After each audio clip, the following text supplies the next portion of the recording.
بسم اللہ الرحمن الرحیم۔ میں عمرے کی ادائیگی کے لیے سعودیہ میں ہوں۔ اللہ کے فضل سے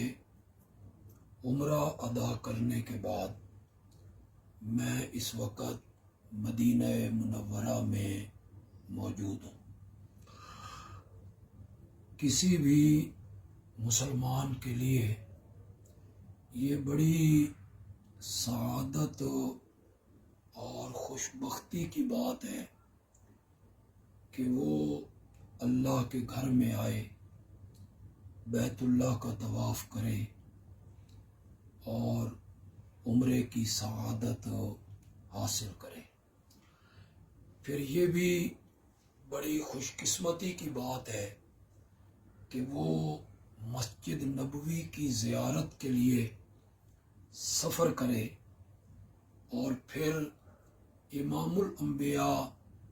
حضرت محمد مصطفیٰ صلی اللہ علیہ وسلم کی قبر منور پر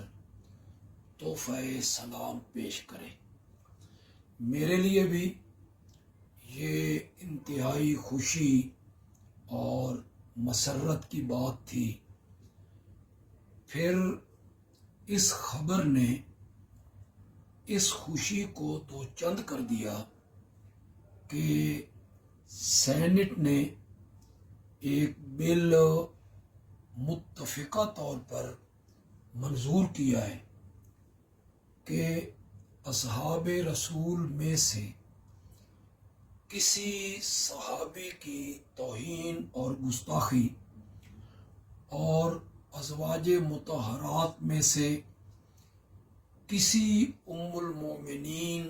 کی گستاخی اور خاندان سیدنا علی رضی اللہ تعالی عنہ کے کسی فرد کی توہین ہو، یہ انتہائی شدید جرم ہے اور یہ ثابت ہونے پر 3 سال سے لے کے 10 سال تک اس کی سزا ہو سکتی ہے۔ یقیناً اس بل سے ملک میں پھیلنے والی فرقہ واریت، انتشار اور افتراق یہ صرف کچھ کم نہیں ہوگا، بلکہ یقیناً اللہ کے فضل سے یہ ختم ہوگا۔ میں اشاعت التوحید و سنہ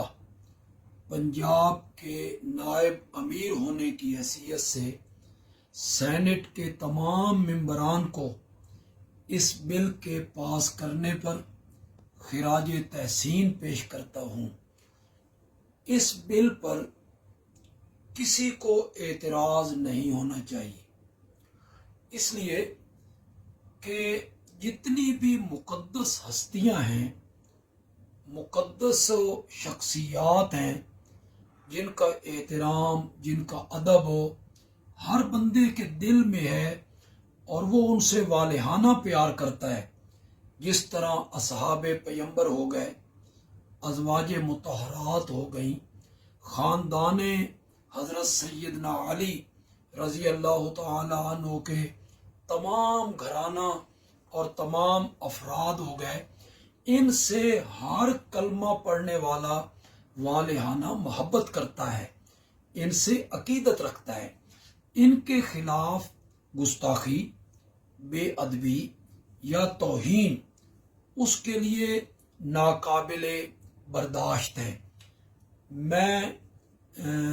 پوری جماعت کی طرف سے سینٹ کے تمام ممبران کو اس بل کے پاس کرنے پر خراج تحسین پیش کرتا ہوں۔ اللہ تعالی ہم سب کو یہ توفیق بخشے اور ہماری قسمت میں کرے کہ ہم دین اسلام کی جو مقدس ہستیاں ہیں اور جن کے ذریعے ہم تک دین پہنچا ہے اور جن کے ذریعے ہم تک ارکان اسلام پہنچے ہیں، جنہوں نے اپنا خون بہا کے اسلام کی آبیاری کی ہے، جنہوں نے میدان میں تلواریں چلا کے کفر کا خاتمہ کیا، اور آج ان کی وجہ سے ہم مسلمان ہیں، تو ہر شخص کو ان کا احترام کرنا لازمی ہے، اور ان کے خلاف کسی قسم کی گستاخی جو ہے وہ ہر لحاظ سے قابل مذمت ہے۔ وما علینا الا البلاغ المبین۔